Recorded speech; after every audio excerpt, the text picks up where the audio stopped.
Well, I went to lock my Snap-on box, and the key's stuck in it, and that's all it does. So I got my phone in there and trying to see how to take the lock out all the way, because like I said, the key's stuck in it, and it's not really a whole lot to this. Looks like this little clip right here is the only thing that's holding that cylinder in, and this little screw is what's holding on the little lever that turns it. So yeah, it's Sunday night. Just got finished working on my nephew's G37. I went to lock my tools up, and it acted funny, and then but I got it, and then I went and did it again, and then it didn't work at all. And I have all the drawers open, so I know nothing's in the way, short of taking a couple of drawers out. I figured I'd work on this mechanism right here first. So this is from inside of the box. Got the camera set up. So I'm gonna get a little pry tool in there and try to get the clip out. Try that first, and that seems to come out pretty easy. All right, so I popped that clip out. Now let's see about sliding the cylinder back and out of the way. I did, and boom, I heard the mechanism, so something inside of this cylinder seems to be holding up, hanging up the whole deal here. So see if I can get my key out. Key's still jammed in there, but I think I can close all my drawers now, because I heard the little latch go down, and this is what locks and unlocks the drawers. Yeah. So I'll keep it so that the top drawer is open, and I'll go ahead and move everything and close the rest of the drawers so that I can see what's going on. Okay, so right now it's in the unlocked position, which is what I wanted. So let's go ahead and close the doors.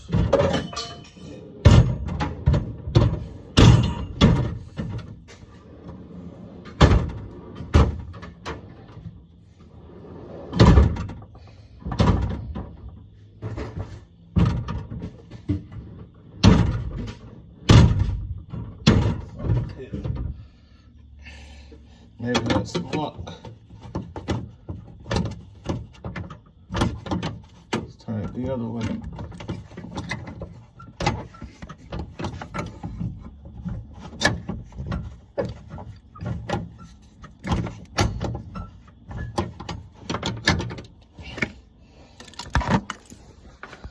I'll switch it around. I don't know if. All right, guys, so what I had to do, neck lights on, RV Tech Pro. I took the cylinder out, the key's still jammed in there. Here it is right here. Took the latch off the back, and I've emptied my socket drawer. The worst case scenario, the heaviest drawer for most stuff in it. So I had to take all my sockets off, use the top of one of my roll carts, and take all my sockets out. Now I'm gonna take this drawer out so I can get to the mechanism. It's basically little bent up bars. You turn the key, it flips that little key lever, which raises or lowers the two other bars inside there, which go inside of the little slots. That's what those things are.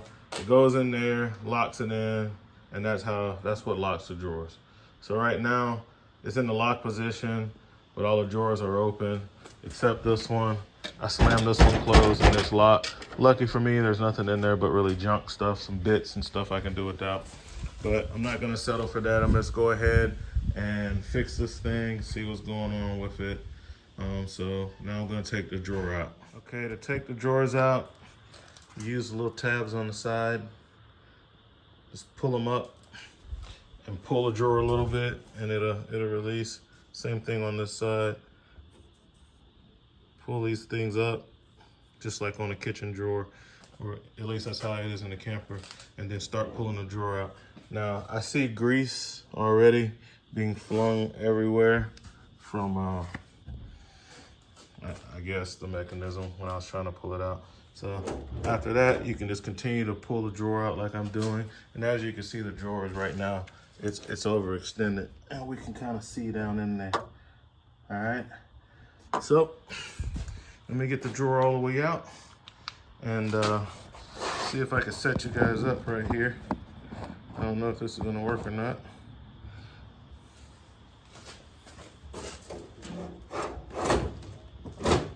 All right, drawer has a little bit of weight on it.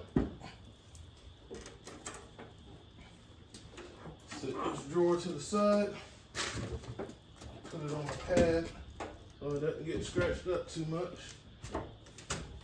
Just lean it over here. And in case you're wondering, yes, this is a major pain. And I've had problems with this locking system, and I've complained about this to snap on since day one when I got this box. Sometimes it would lock, sometimes it wouldn't lock. All right, so here you can see it has the three little bars that kind of slide, and it's probably another one back there, but that's to unlock it. You know, when you turn the key, it flips the thing, and it brings these up. And I can't see the one on the third bank, but since I have full-size drawers on the first two banks, I can see that here. Now my little mechanism here, now I can kind of see what's going on.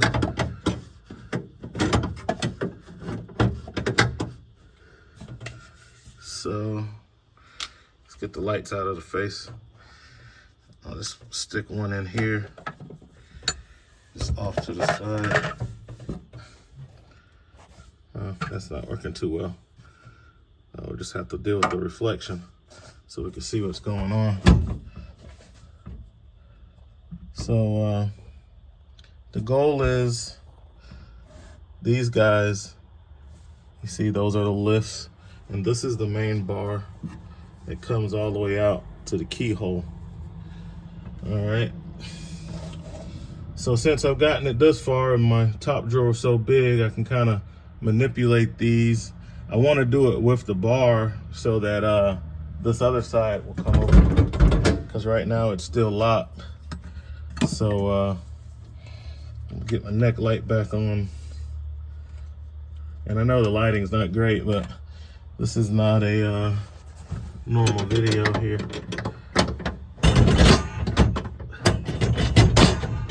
Okay, so it's slipping. It gets to the top, to the unlock position, and normally when the key is in here, it probably holds it. And as you can see now, that top drawer comes open. So the key cylinder normally would be holding that in that upright position so that it keeps them up, and it was slipping halfway through. The key got stuck, and that's what was going on with this thing. So Have to work on getting the key unjammed, and I'll probably end up. All right, guys. Next morning, now that we have daylight and the drawer out, it's a lot easier to see what's going on. So this is how the Snap-on box is in the unlock position with the little bent piece of metal, that rod. It's holding that mechanism up, keeping the locks from engaging, which this little mechanism is the lock. And what that does is, on the back of the drawers, since I had to take this drawer out, we can look at it, are these little hooks.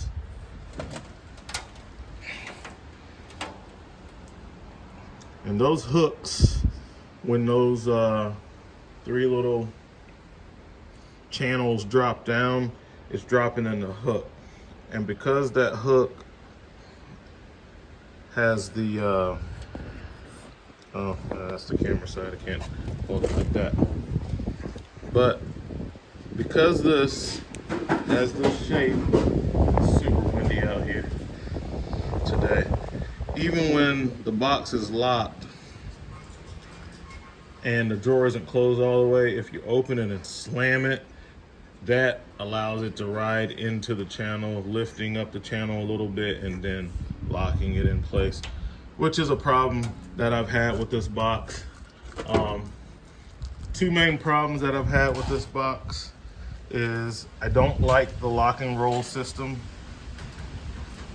So if you actually have to roll this around, which is what I bought this for, believe it or not, as a dealer tech, and I was working for John's RV back in Lexington when the family owned it before they sold it to Blue Compass, right? And my efficiency, I was always working on my efficiency, even though we wasn't flat rate. I was flat rate ready, you know.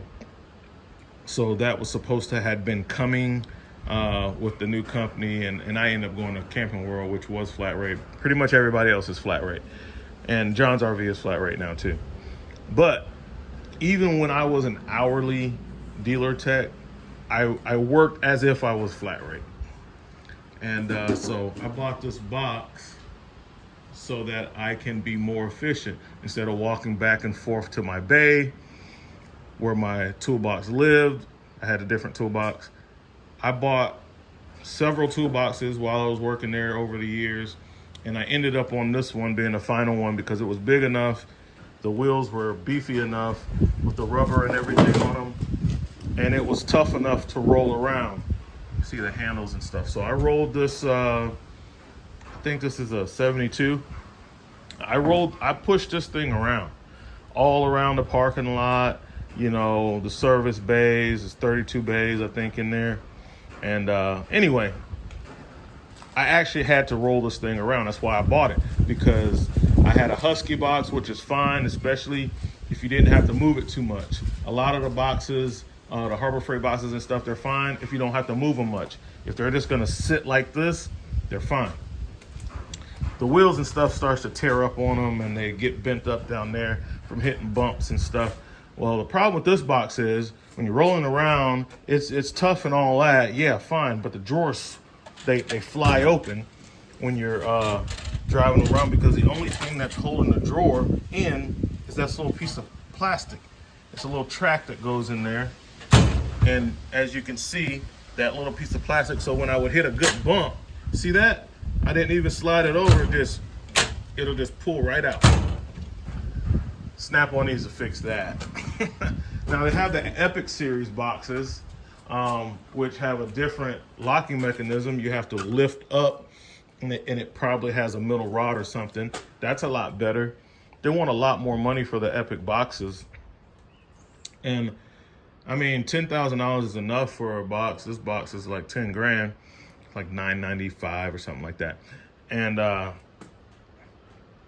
the drawer shouldn't fly open, especially when it's advertised as a rolling cabinet and I'm rolling this thing around like a roll cart. I roll it around like you would roll one of these around, you know, because like I said, it's a big place and you're all over the place. And I didn't want to run back and forth. I wanted my whole shop to come with me every time I went to work on a unit. But I had a problem with that, and I had a problem with these locks. And because of that, I'll never buy one of these boxes again. I'll never buy another one of these boxes.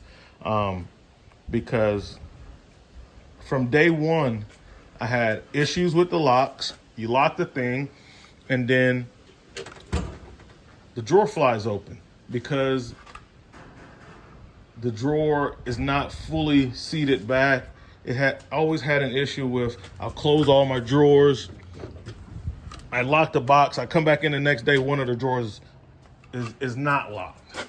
You know, so I had to lock the thing, tug on every single drawer every time. And that's, man, that's not what it is. It's time to go. You don't feel like, you know, doing that. You want to just get on out of there after you've worked a nice 10 or 12 hour shift, man. You just want to go home. So I got to give them thumbs down on that. Other than that, the box is good. I like the height, the thickness of the middle that they made the box out of. That's fine. I don't have a problem with it twisting or bending or anything like that.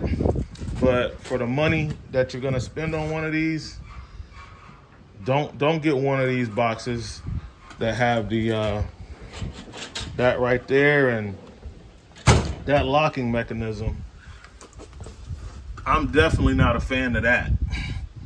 I'm definitely not a fan of that. I've had issues with this locking mechanism, like I said, from day one. And to see, you know, how it works and everything, that explains a lot to me. And that was just, like I said, when this thing failed, the key, the cylinder got locked up halfway in between locking it and unlocking it. The thing wouldn't budge. And I don't know if that's because that rod was in a bind and then it stripped out the cylinder, or if the cylinder just went bad and it just stopped right there. So of course, at that point, the key is stuck in there, because when you stick the key in, it slides in, and then that lip on the key is under there. So the key is in there until it makes it to the next position. And as you can see, it failed halfway through. And I was pretty surprised how easy. The only thing that's holding this lock in is that that little clip. I was like, what? That's the only thing holding this thing together?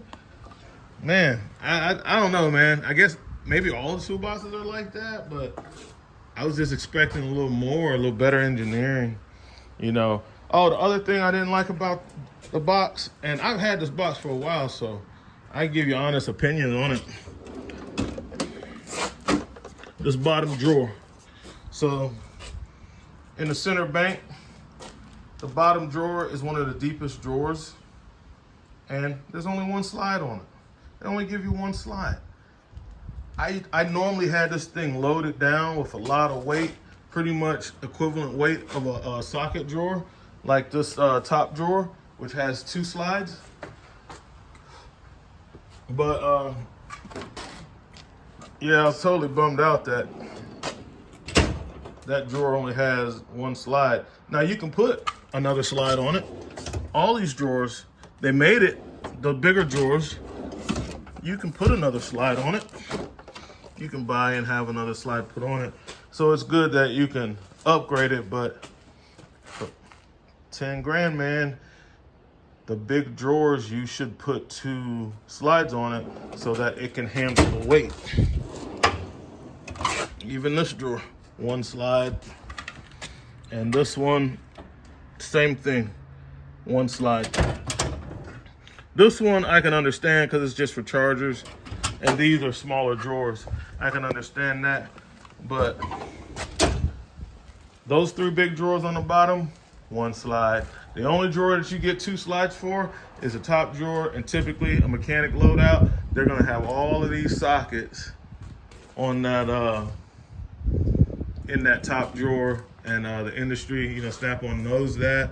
So they give you the 2 slides on, and you can see they give you the double slides on that drawer.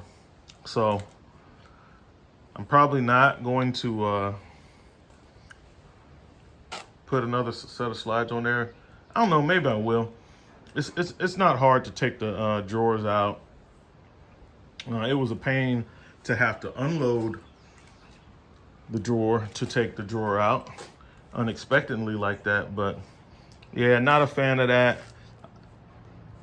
I wouldn't buy one of these again.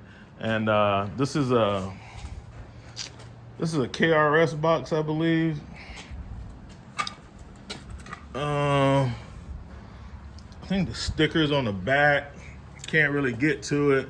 And the one that's on the mat has faded. But I believe this is a KRS box. I can't remember like this was the box that they were gonna come out with another box and they were gonna name them like the Icon series, but then Harbor Freight came out with Icon. So they had to scrap that idea. Harbor Freight beat them to the punch on the name. So, but I believe this is a KRS box. You can look it up. It's triple bank, 72.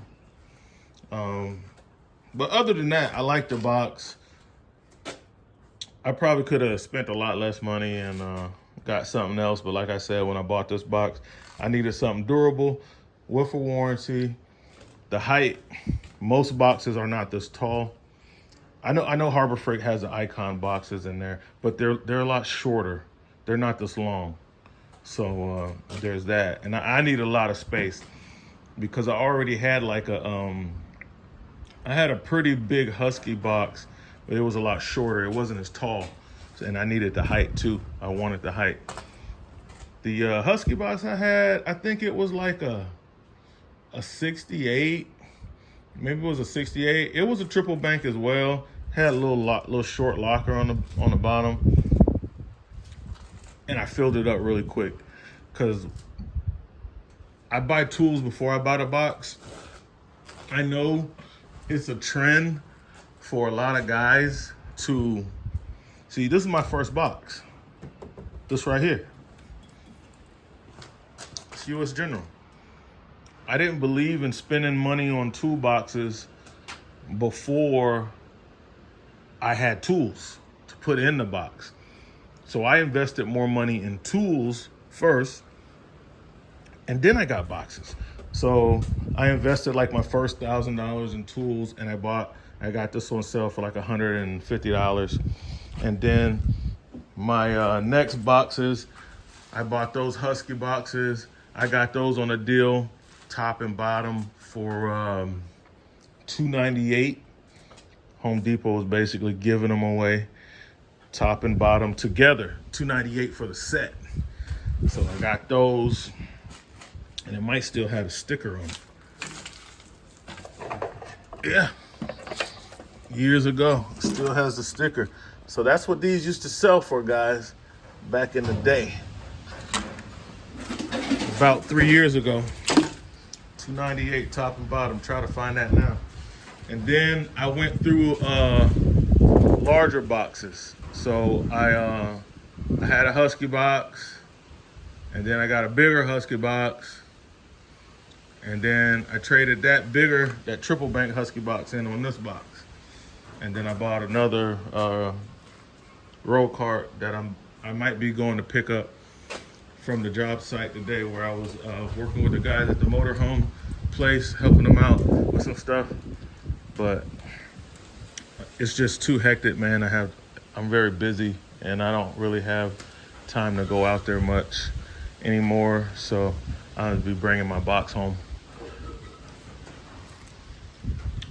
But yeah, and that's gonna help me out too, because that box holds a lot more than this box. The green Mac Tools roll cart, and it has the height that I like, and I can use the flip top as a work surface, you know, because it has the height like the Snap-on.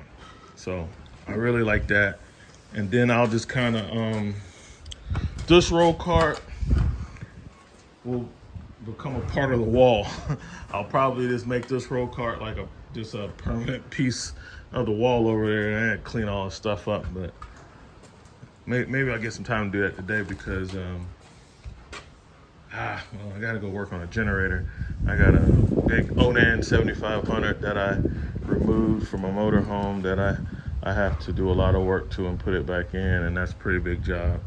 So that's a lot of hours that goes into that. All in all, about 10 hours. So yeah, but I'll get it together one day. But mainly this video was just like showing you, you know, how the lock mechanism works on this, and giving a update from last night of the fiasco of the lock jamming up after I was done working on this thing for the night. And as you can see, it's way up in the air because I was doing suspension work on that,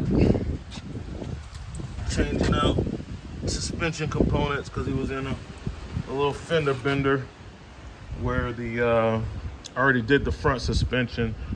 The inner tie rod snapped in half, lost control of the car, hit the stone retaining wall. My nephew, thank God he was all right, didn't get hurt, and I'm fixing that up for him so he can get his Infinity back on the road. And after I got done working on that, about 8:30, I was on this for another hour, fooling around with this stupid lock and stuff.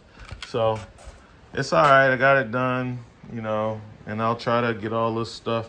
I'm gonna come up with something to where I can keep that up, because this little mechanism right here, if that moves, it's gonna drop the lock. So I gotta either put that bad lock back in here in a way to where it's in the unlock position like it is now, or take some vice grips or something and stick up there holding those two bars together so this thing can stay open, or jamming something in between this little area right here so that thing can't close. So gotta figure that out so I can get my tools back in the box, because Snap-on guy, I talked to him today. Of course, he has to order the cylinders. He doesn't have any, blah, blah, blah. You know, my life story, right? So basically you're on your own on this. So I'll have to figure something out, because I'm not leaving all my stuff out like this while I'm waiting on some guy to order a lock when he gets ready, because not making any money off it, it's warranty. So, you know, but like I said, I never buy one of these again. And I'll definitely be looking, probably shopping for something else. This box is fine, and it is somewhat full, but not 100% full. I got some like little silly drawers like this that, for me, I guess if I had a bunch of blow molded cases, I could stick those in there. I could stick a bunch of blow molded cases, but you can also, I could also get rid of that drawer and order, you know, 2 or 3 other drawers and put in there the way they have this set up. But I do like that. So they got a good design going on. They need to redesign their lock system and do something better with this this little plastic. That sucks. But now that I don't have to roll the box around anymore, it doesn't really matter, because I'm not moving the box. But it sucks for people, for guys, especially dealer techs, who are buying these things, they actually have to move them around, and you got that stupid lock and roll system, and you're moving it from bay to bay, or, you know, you got to go do something across the parking lot and drawers are flying open while you're pushing the box. So what you'd have to do is you have to lock it, which is what I had to do. That's the fix. You have to, well, it's not a fix, but it's how you can work around it so you can get your job done. So I would have to, before I moved the box, I'd have to check every drawer, make sure they're fully closed, lock the box, pull on them again, make sure they're, make sure it's really in there, because anyway, and then you can transport the box. All right, video's too long. I'll catch you guys later. RV Tech. All right, guys, so to fix this thing temporarily, what I did was I put this in a vise. And I took a hammer and I just kept tapping that over to move that latch to where it's straight up and down, because the cylinder is not round. That's kind of how they make it, to where it has two flat sides. So I couldn't just put it in there and make it stay. That's kind of how they keep it from moving. And now that I have that, this is like a 3/8 or 10 millimeter. Tighten that down, and now I'm gonna take it out of here. And as you can see, now the lock probably is going to engage, because as soon as you touch this little thing, it's going to go wonky. But as you just heard. But nevertheless, I got the lock in there. I can get it in with that out of the way, and I'll unlock it. So here's a sleeve that came off of it. So the sleeve goes over the back. Let's see what side's the front side. That looks like the front side. So I'll just slide the sleeve over it. And maybe I had to take that off for the sleeve to go over there. But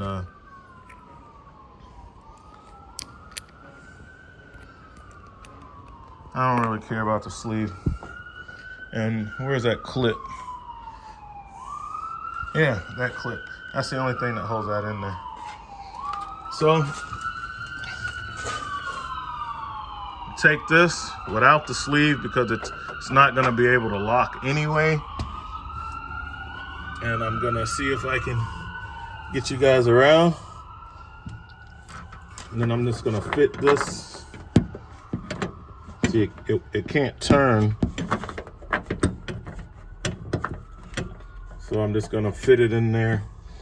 I'm gonna manually push the rod and get it to go in there. And that'll be how I keep the drawer open. All right, so put the lock back in. I didn't worry about the security sleeve going back on there. That's just to keep people from taking a pair of pliers and twisting the mechanism to open and engage the lock, because it's just a simple locking mechanism. The oval makes it a little tougher to do that. They'd actually have to bend up the middle in the box to do that. They'd have to overcome that. But anyway, most of the time these boxes are in a somewhat secure location. If somebody really wants to break into something, they're gonna get into it no matter what. And if they're a real thief, they've already researched this and they know how to get into them, you know, so it's not that hard. So, you know, it is what it is. It's just for the guys that's in the shop who you don't want borrowing your tools and getting stuff out of your box when you're not there and stuff. They're not going to go through the trouble of breaking into your box, because it's going to leave evidence, and then, you know, a lot of the shops have cameras inside them anyway. But got the box drawer put back in. And when you put these in, I have the slides all the way back here. I line the drawer up on one side, get it in about a 1/2 inch, come over here, get it in about a 1/2 inch, and then you have to take your hand, pull the slide forward and pull the drawer out, but not out too far. Pull the slide all the way forward. You'll hear it click, and then it'll go in. If you don't do it right, you'll know it, because you'll go to close the drawer. It won't close all the way. All you got to do is just pull the drawer open a little past halfway and pull the slides all the way forward. You'll hear the click, and then they're ready to go. So now I get to clean out my drawer since I've emptied it. So I'll vacuum it out, clean it out, and reorganize it. So that's what I'll be doing next.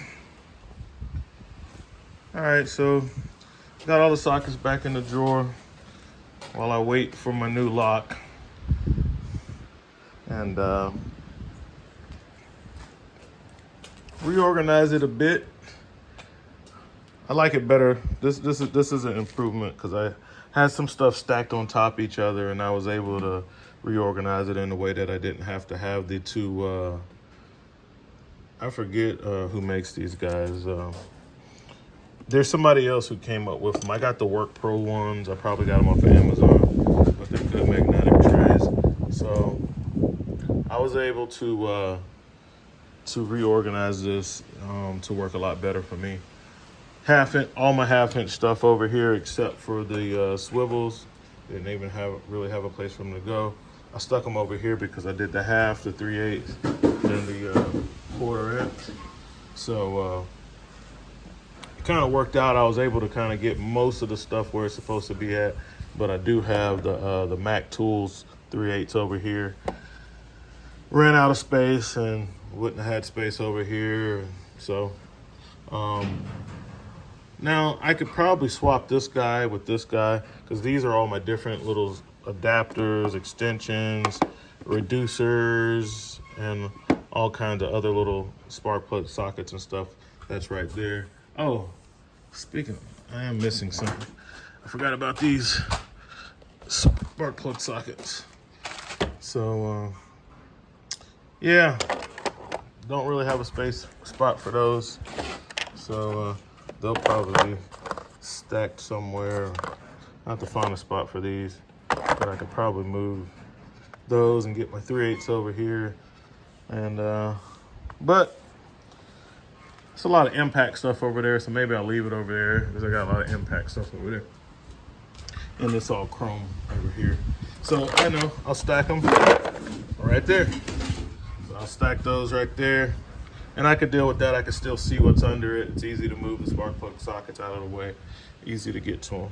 So that's what I got out of this fiasco of the lock failing on the Snap-on box. Hope it wasn't too hard on the old Snap-on box. I mean, you got to be tough on these guys because of the price we pay. So we kind of got to be tough on them, on the company, because they got to give us what we pay for. But it is a good box. They do make some decent stuff. I still wouldn't recommend this style. If you can afford an Epic, get an Epic. Me personally, I am also not going to pay $20,000 for an Epic box that is this size. So, you know, I'm not gonna pay $20,000 more or $10,000 more to have the improved drawer catch system and the locks. I don't know. I never had an Epic box, so I don't know if they're using the same mechanism to lock the boxes or not. They probably are. So the only thing I'd be getting is a little upgrade on the wheels, getting rid of the lock and roll, and that'd be it. And I probably still have the same problem with the lock. So it is what it is. I'll deal with it. RV Tech Pro out.